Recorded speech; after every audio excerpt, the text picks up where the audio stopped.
నమస్తే, నా పేరు కనకదుర్గ. నేను ఒక అడ్వకేట్. కాపీరైట్ రిలేటెడ్ సబ్జెక్ట్ గురించి ఒక క్లయింట్ నన్ను అడిగారు. కాపీరైట్ అనేది ఒక చట్టపరమైన హక్కు. ఇది రచయితలు, కళాకారులు, ఇతర సృష్టికర్తలు వాళ్ళ యొక్క అసలైన రచనలు కాపీ చేయడం, పంపిణీ చేయడం, ప్రదర్శించడం, వాటి నుంచి ఉత్పన్నమయ్యే రచనలు సృష్టించడం వంటి వాటిని నియంత్రించే ఒక ప్రత్యేకమైన హక్కుల్ని ఇది ఇస్తుంది. ఈ హక్కులు సాధారణంగా ఒక నిర్దిష్ట కాలానికి వర్తిస్తాయి. ఒక గొప్ప వ్యక్తి జీవిత చరిత్రను సినిమాగా తీస్తే కాపీరైట్ వర్తిస్తుందా అనే ప్రశ్న ఈరోజు రేజ్ అయింది. నిజానికి లేదు, ఎలాంటి కాపీరైట్ వర్తించదు. మహాత్మా గాంధీ లాంటి వారి గురించి, గొప్ప గొప్ప మన ఇండియన్ చరిత్ర సృష్టించిన ఒక పెద్ద వ్యక్తుల గురించి ఎవరు వక్రీకరించకుండా, వాళ్ళ చరిత్రలను మార్చుకోకుండా, ఉన్నది ఉన్నట్టుగా ఎవరి మనోభావాలు దెబ్బ తీయకుండా ఎవరైనా కానీ సినిమా తీస్తే ఎటువంటి కాపీరైట్స్ దానికి వర్తించవు. అలాగే డొక్కా సీతమ్మ గారి గురించి చెప్పాలంటే ఆవిడ ఒక ఆకలితో ఉన్న వాళ్ళందరినీ ఆదరించి అన్నం పెట్టిన అమ్మ. ఆవిడ గురించి చెప్పడం వల్ల నలుగురికి ఇంకా ఇన్స్పిరేషన్, స్ఫూర్తి కలుగుతుంది. కాబట్టి ఆవిడ మీద అంటే ఆకలేసిన వాళ్ళందరికీ లేదు అనకుండా భోజనం పెట్టిన వ్యక్తి.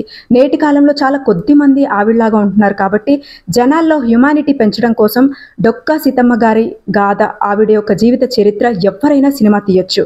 అయితే వక్రీకరించి తీస్తే వాళ్ళ కుటుంబ సభ్యులు ఊరుకోరు, సీతమ్మ గారి అభిమానులు ఊరుకోరు. ఎవరైనా ఎప్పుడైనా అబ్జెక్షన్ పెట్టొచ్చు. ఆవిడ చరిత్ర మీద సినిమా తీయొద్దు అనడానికి ఎవరికీ హక్కు లేదు. ఎందుకంటే ఇది ఎవరి సొంత ప్రైవేట్ ప్రాపర్టీ కాదు, ఎవరి ఓన్ ఇంటెలెక్చువల్ ప్రాపర్టీ కాదు. ఫర్ ఎగ్జాంపుల్, ఎన్టీఆర్ గారి బయోపిక్ కూడా తీశారు. ఎన్టీఆర్ గారిని తగ్గించే విధంగా తీయలేదు. అంటే అతని స్థాయిని తగ్గించేలా తీస్తే ఎప్పుడైనా ఎవరైనా ఆ సినిమాని ఆపొచ్చు. ఒక వ్యక్తి యొక్క జీవిత చరిత్రపై కాపీరైట్ ఉండదు. వాస్తవాలు, చారిత్రక సంఘటనలు కాపీరైట్ రక్షణకు అర్హత పొందవు. ఎవరైనా ఒక వ్యక్తి ఆ వ్యక్తి యొక్క వాస్తవాలను పరిశోధించి వాటిని తమదైన శైలిలో చెప్పొచ్చు. వాళ్ళ జీవిత చరిత్ర ఆధారంగా ఒక సినిమా కోసం రాసిన స్క్రిప్ట్పై కాపీరైట్ లేదా టైటిల్ రిజిస్టర్ చేసుకోవడం అనేది తప్పనిసరి. అయితే స్క్రిప్ట్ రచయితలు వాళ్ళ యొక్క అసలైన వ్యక్తీకరణలు, సంభాషణలు, లేకపోతే వాళ్ళ యొక్క ఇంటెలెక్చువల్, వాళ్ళ యొక్క స్వతహాగా సృష్టించిన కొన్ని డైలాగ్స్ కాపీ చేస్తే బహుశా ఇది వర్తిస్తుంది.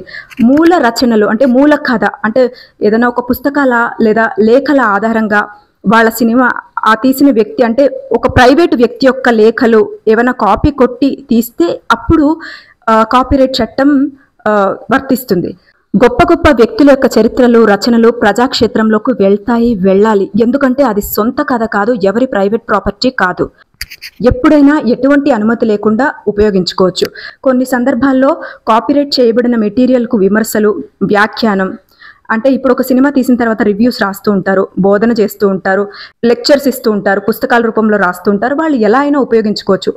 వాటిని ఫేర్ యూజ్ అంటారు. జీవిత చరిత్ర కూడా ఈ పరిధిలోకి వస్తుందా లేదా అనేది ఆ కేసు యొక్క నిర్దిష్ట వాస్తవాలపై ఆధారపడి ఉంటుంది. కాబట్టి ఒక గొప్ప వ్యక్తి యొక్క జీవిత చరిత్ర సినిమా తీస్తే కాపీరైట్ సమస్యలు ఉండవు కూడా. సినిమా కోసం ప్రత్యేకంగా రాసిన స్క్రిప్ట్ అయితే ఖచ్చితంగా కాపీరైట్ వర్తిస్తుంది. సినిమాలో ఉపయోగించిన ఆ వ్యక్తి యొక్క కాపీరైట్ చేయబడిన రచనలు ఉంటే, పాటలు కానీ, అందులో వాడిన మ్యూజిక్ కానీ, దృశ్యాలు కానీ యాస్టీజ్గా గనక వాళ్ళు తీసుకుని వాడితే అప్పుడు ఈ కాపీరైట్ చట్టం వర్తిస్తుంది. జీవిత చరిత్రలోని వాస్తవాలు, చారిత్రక సంఘటనలపై సాధారణంగా కాపీరైట్ అనేది ఉండదు.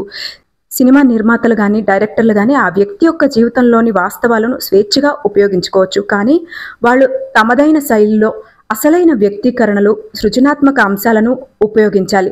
ఎవరి జీవిత కథనైతే మీరు, ఎవరి చరిత్రనైతే మీరు మూవీగా తీయబోతున్నారో ఆ వ్యక్తి యొక్క కుటుంబ సభ్యులు మీకు అందుబాటులో ఉంటే వాళ్ళకి మీరు తీయబోయే కథని ఎక్స్ప్లెయిన్ చేసి వాళ్ళ దగ్గర నుంచి, అంటే మేము ఎటువంటి వక్రీకరించకుండా ఉన్నది ఉన్నట్టుగా రాసాము అని వాళ్ళకి కూడా ఆ స్క్రీన్ ప్లే ఎక్స్ప్లెయిన్ చేసి వాళ్ళ దగ్గర నుంచి కనుక మీరు ఒక NOC, నో అబ్జెక్షన్ కనుక తీసుకోగలిగితే ఫ్యూచర్లో సెన్సార్ బోర్డు నుంచి కూడా మీకు ఎటువంటి ప్రాబ్లమ్స్ రావు. సమాజంలో తమదైన ముద్ర వేసుకుని జీవించి ప్రజల్లో ఒక చిరస్థాయిగా నిలిచిపోయిన ఒక వ్యక్తుల గురించి ఎవరైనా సినిమాలు తీయచ్చు. ఇప్పుడున్న సమాజానికి స్ఫూర్తిని అందించే ఉద్దేశంతో మంచి మంచి చరిత్రకారుల సినిమాలు హ్యాపీగా తీయచ్చు. కానీ కాపీరైట్ అనో, లేకపోతే ఇది నా కథనో, ఎవరో వ్యక్తి జీవిత గాథని నా సొంత కథలాగా వినిపిస్తూ పాపులారిటీ కోసం ప్రయత్నాలు చేస్తూ మీ సినిమాకి ఆటంకం కలిగించాలని గనక చూస్తే, మీ గురించి నెగిటివ్గా పబ్లిక్లో ప్రాపగండా చేస్తే, మీ పరువుకు భంగం కలిగించే ఉద్దేశంతో మీ సినిమాని నష్టపరచాలని చూస్తే అలాంటి వాళ్ళ మీద చర్యలు తీసుకోవచ్చు. Thanks for watching. Me Kanakadurga.